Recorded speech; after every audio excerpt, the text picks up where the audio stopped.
Hello everyone, কালকে বাড়ি গিয়ে দেখছি দুই মেয়ে মিলে বিরিয়ানি বানিয়েছে। তো বিরিয়ানিটা দেখো, আমি না দোকানের বিরিয়ানি একদম কেনা খাই না। আর ঘরে ওরা যদি বানায় বা আমি বানাই, একটু ওই গোলাপ জল টল সামান্য একটু কম কম দিয়ে যদি বানানো হয় তাহলে আমি খাই, না হলে ওই গোলাপ জল আর ওই আতরের গন্ধ আমি একদম নিতে পারি না।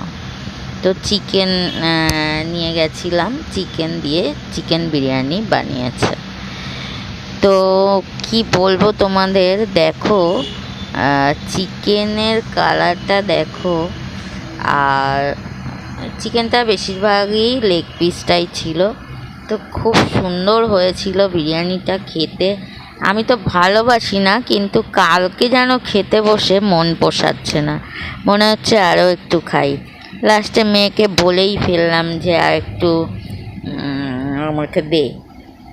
তো এত ভালো লাগলো, কালকে মন ভরে পেট ভরে বিরিয়ানি খেয়েছি।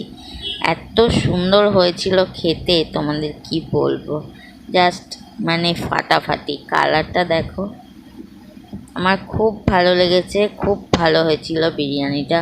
তাই আমি ভাবলাম তোমাদের সাথে একটু শেয়ার করি। তো আমি তো যেটাই করি সেটাই তোমাদের সাথে শেয়ার করি। এটা আমি রান্না করিনি, মেয়েরা করেছে, কিন্তু খুব সুন্দর হয়েছে।